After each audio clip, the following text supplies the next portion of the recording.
हाँ, क्या नाम है आपका? अरविंद कुमार। क्या हो गया था, क्यों चल रहे थे पानी टंकी पे? सर मेरी बेबी डिलीवरी हुई थी।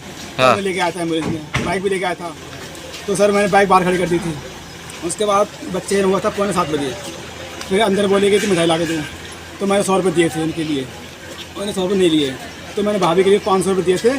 तो उन्होंने जाके डिलीवरी हैंडल की थी। उसके बाद में जो गार्ड मैम होती हैं बोली हमारी मिठाई। हाँ। तो मैंने कहा मैम मैं मिठाई दे तो चुका हूँ सबके लिए। हाँ। बोली हमारे अलग से दो। हाँ। तो मेरे पास 50 रुपये पड़े हुए, मैंने वो भी दिए थे उनके लिए। हाँ। फिर बोले इससे क्या होगा, देखो उन्होंने मेरे जिम्मे रखे पैसे। बोले 100 रुपये दो, तो मैंने कहा मैम मेरे पास नहीं इतने। बोले अगर कोई बात हो जाए बाहर की, हमारी कोई जिम्मेदारी नहीं है। ठीक है मैम। फिर उतर के चाय लेने के लिए सर चाय लेने के बाद जब मैं आया हूँ तो मेरी बाइक वहाँ पे नहीं थी। तो फिर मैंने बताया था अंदर के लिए, तो मैंने फिर मैंने 112 में कॉल लगाई, नहीं लगी। फिर भैया थे उन्होंने लगाई थी कॉल, उनके नंबर से कॉल लगी थी। फिर राहुल सर आए थे और मनोज कुमार सर आए थे, मनोज कुमार सर। उसके बाद कोतवाली ले गए थे वो लोग। कोतवाली जाने के बाद उन्होंने FIR लिखी थी। फिर बोले जाओ सुबह जाके कैमरा चेक करा लेना। अब सर मैं सुबह आया था, मैंने इनसे कहा था कि सर मुझे कैमरे चेक करा दो, मेरी बाइक गुम हो गई है। तो बोले यहाँ नहीं होंगे, पहले बुला गया कोतवाली से किसी के लिए, तब करेंगे। फिर मैं कोतवाली गया था। कोतवाली जाने के बाद में उन्होंने फिर दोबारा FIR लिखी GT पे। फिर बोले ऐसे जाओ और RC लेके आओ, पहले RC आएगी तो मुकदमा लिखाया जाएगा। तो मैंने कहा जब तक कि मुझे कैमरा दिखा देती तुम संतुष्ट हो जाए मुझे मेरे लिए।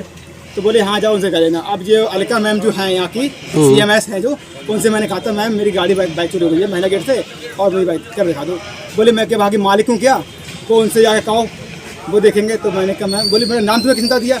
मैंने कहा भैया उन्होंने दिया। बोले उन्हें बुला लो, वो खुद चेक करा देना। और उन्होंने दोबारा लक्कर भरा दिया। फिर मैं एक से कहा था, बोली नहीं कुछ नहीं हो सकता है। तो कितने दिन से तुम्हारी वाइफ यहाँ पे भर्ती थी? सर कल शाम को। तो स्टाफ का कैसा रवैया था तुम्हारा? सर स्टाफ का रवैया ये है, जब तक उन्हें पैसे ना दो कोई काम नहीं होता। स्टाफ अंदर ले गए, अंदर जाते पहले 100 करोड़ ले लिया उन्होंने, तब उसकी आगे की देख रेख हुई थी। और जब बच्चे का जन्म हुआ तो उन्होंने पहले 500 रुपये ले लिए हैं, तब कहीं बच्चे की देख रेख उन्होंने की है। तो अब क्या चाहते हो तुम? अरे सर मैं क्या चाहता हूँ, कम से कम जो लोग अपनी जिम्मेदारी से काम तो करें। अगर हमारी बाइक चोरी हुई है 70,000 की, हम कह रहे चाहे नहीं मिले अभी कोई बात नहीं, मगर हमारे संतुष्टि के लिए एक बार दिखा सकते थे कि देखो तुम्हारी बाइक ऐसे गई है कि नहीं गई निकल के। ये हॉस्पिटल के अंदर ही विभाग में तो नहीं खड़ी कहीं फिर है, इन्होंने वो भी नहीं दिखाई हमारे लिए। तो जिला अस्पताल से हुई तुम्हारी बाइक चोरी? जी साहब, ये साहब जिला अस्पताल से ही महिला बाग से। ठीक है।